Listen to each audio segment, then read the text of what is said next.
তবু আলহামদুলিল্লাহ ঈদের পঞ্চম দিনে এরকমটা বৃষ্টি হবে তা জানা ছিল না, যেহেতু ওয়েদারও চেক করা হয়নি। ওই যে বারবার মেঘের গর্জন, ওই যে বিদ্যুৎ চমকাচ্ছে বারবার, আকাশের বিদ্যুৎ।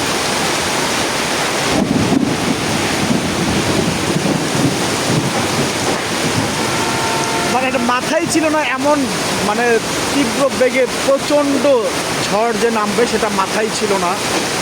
হয়তো আমার মতো অনেকেই বুঝতে পারেনি। যাক, তারপর বলবো আলহামদুলিল্লাহ আজকে ঈদের পঞ্চম দিন, ঈদ উল ফিতরের পঞ্চম দিন। আশা করি সবারই ঈদ ভালো কেটেছে। দেখুন প্রচণ্ড বৃষ্টি একবারে ভরে গেছে পানি টানি দিয়ে।